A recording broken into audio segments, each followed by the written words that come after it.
Hello everyone, Swezi here, back with another video. So, do you have interviews coming up and you've been thinking, how can I perform much better in the next interview? Or maybe you've been thinking, how can I articulate my words much better in the next interview? Or maybe, many maybes, or maybe you had interviews some time back, but then you look back and you're like, you know what, I think my performance wasn't much better and I think I could have done much better in terms of articulating myself much better. Now, in this video, I want to talk about how you can articulate yourself much better in an interview. Now, I'll explain a technique or a method or a tip that you can use in the interview room. But now, before I get to explain this, the main reason why I'm doing this video is because I understand that when you go into an interview, most of the times you feel a little bit more nervous, even if you have prepared, like you have prepared, let's say, for the last 2 weeks or for the last week. But when you get into the interview, I mean, sometimes it's just like an exam. You may feel a little bit nervous. Now, what happens is when you have been asked questions, sometimes you either forget what you prepared or you either just start talking and then you'd be like, oh, what was I saying? Kind of like disconnected way of speaking. You get what I mean? Like you say this word here and then you say this word here, and then before you know it, but you'd be like, did I really connect whatever I was saying? Now, what I want to do is I want to show you a technique that you can use for you to articulate yourself much better in a methodical way. All right, like for you to explain something from point A to point B or to point C or point D or whatever, but for you to explain it much better. That's what I want to do in this video. So this is a technique that I think some of you know already, but I thought I would do it because when I'm doing my interview preparation sessions, I bring this up and most people don't seem to know about this. So I'm like, okay, you know what? Let me just do a video for this. So this is known as the STAR technique, STAR, STAR technique. Now, I'll explain about the STAR technique in a moment, but before I go there, I just want to say one thing. When you're getting ready for an interview, uh, make sure you do these two things. Firstly, go back to your CV, look at your CV again, because sometimes, I mean, you write a CV and then you even forget whatever you've put there. But now, go back, look at your CV, and then make sure that you know everything at the back of your head, right? Now, the second thing that you have to do, and this will be very important for you to use the STAR technique. That's why I was like, you know what, let me talk about this before I talk about the STAR technique. The second thing that you have to do is you have to go back to the vacancy. Now, when you go back to the vacancy, I want you to look at, firstly, just to understand the role itself. Now, another thing that I want you to do is to look at the duties that were listed in the vacancy. Now, most of the times, maybe there's 10 or maybe 8 or 15 roles listed down to say, okay, this is what we expect you to do if you're hired. Now, what I want you to do is to look at the first five, look at the first 5 or 6 rows that were listed, and then make sure that you understand them and make sure that you can even memorize them. Yes, even memorize them if need be. But the idea is for you to understand them.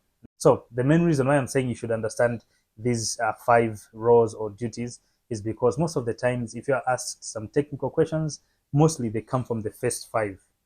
To be honest, they don't ask you the last point, and most of the times it's for the first 5 or first 6, right? When they start to ask technical questions. Now, this is now when the STAR technique comes. Now, let me explain what the STAR technique is. The STAR technique stands for situation. It stands for, that's, the S. So, now, yeah, so this is where the STAR technique comes in.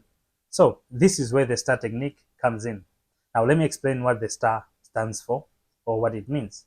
Now, so we have the STAR, STAR. So the S stands for situation, the T stands for task, the A stands for actions or actions, the R stands for results. Now, this is very important because it can help you come up with examples. Now, this is a tip that you have to use when you're preparing for the interviews. So, as I said, you go back to the vacancy and then you look at the first 5 or 6 duties that were listed. Now, for the STAR technique is a technique that you use for you to come up with examples, for you to explain something that happened in the past. Now, it helps you to explain it in a more methodical manner to say, okay, you give a situation to say, for example, in my previous role, there was this situation, and then you explain the task, what that was given to you as an individual or either as a team, and then you talk about the actions that you did doing the task, right? And then finally, you talk about the results that you're able to get from the actions now, or from the action, or from the actions. And then you also talk about what you learned, or from the whole situation.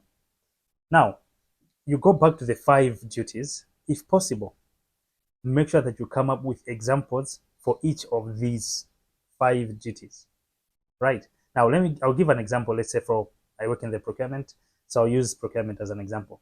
Now, for example, they were looking for a procurement officer, and one of the roles or the duties in the first 5 was we're looking for someone who'll be, let's say, responsible for coming up with procurement plans, annual procurement plans, or strategic plans, or anything like that. Now, if in my previous jobs I've been able to do this, I'll come back to the drawing board and then I'll go to the STAR technique, right? And I'll say, okay, what situation did I find myself in my previous jobs? Now I'm using the S. Okay, so there was a time that I was given the task. I was in a situation that I had to come up with the procurement plan, right? Now I've been able to come up with the situation. So what was the task? So the T, or the task, was for me to bring the procurement plan to life, right? Now, what were the actions that I had to take? Now, the first thing was to come up with maybe to a team. Those are actions. To come up with a team, or maybe to set up meetings, or to kind of like just all the actions that I would do for me to do the procurement plan. And then finally, what were the results? The results were had a procurement plan and everything. Now, if you're able to see this, let me use the same example to say, in the duties, they said we're looking for someone who'll be responsible for procurement planning and everything. Now, when I was getting prepared for the interviews, I came up with the STAR technique, and then I came up with the example of, okay, I had a situation where I was doing a procurement plan.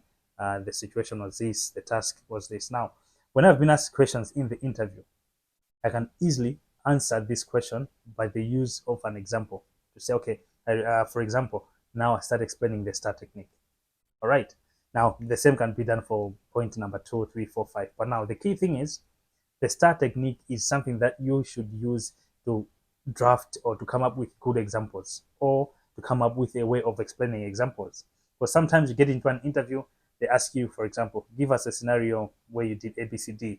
Now, you even forget. Sometimes you start with the results, you start with the action, you start with the situation. Sometimes you even have it mixed up, right? So the STAR technique is just something that can help you to explain things much better. Now, there's a caution for using this STAR technique. Now, this is a caution when you have to use this technique. Make sure you come up with at least 3 or 5 examples using the STAR technique, and then you can easily say them from the back of your head, right? Great. But now, when you are in the interview itself, don't think of saying, am I using the STAR correctly, right? Now, I'm saying this because, I mean, in an interview, sometimes you're nervous. I mean, there's a lot happening in your mind. You're thinking, am I saying the right words, or am I saying the right things? Now, in that moment, if you also have to think whether you're using the STAR technique correctly, trust me, you'll confuse yourself. Now, the best thing that you can do is kind of like just know these examples that you will use, that you have come up with when you're doing the preparations. But then when you're in the interview room, don't even think about the STAR technique, because you have already done the work. All right, now in the interview room, just say things. Now, let me be honest. Sometimes in the interview room, you may start with talking about the results, or you may start with talking about the action, or you may start with the task. Sometimes you can mix it up, as long as you know that you have explained it in a cohesive manner. That's okay. Because I'm saying all this because in an interview, trust me, guys, you can get confused and then you can start mixing things up. I mean, as long as it is cohesive and you're able to connect the STAR technique in its entirety, that's much better. You're able to connect the action, the results, the task, the situation. As long as you're able to mix it up much better, that's okay. So I hope you find this helpful. Make sure you use the STAR technique in your next interview. Make sure you come up with examples that explain the situation, come up with examples that explain the task, come up with examples that explain the actions that you took, and then you come up with examples that explain the results, right? I hope you do find this video helpful. So yeah, I hope to see you guys in the next video. Peace.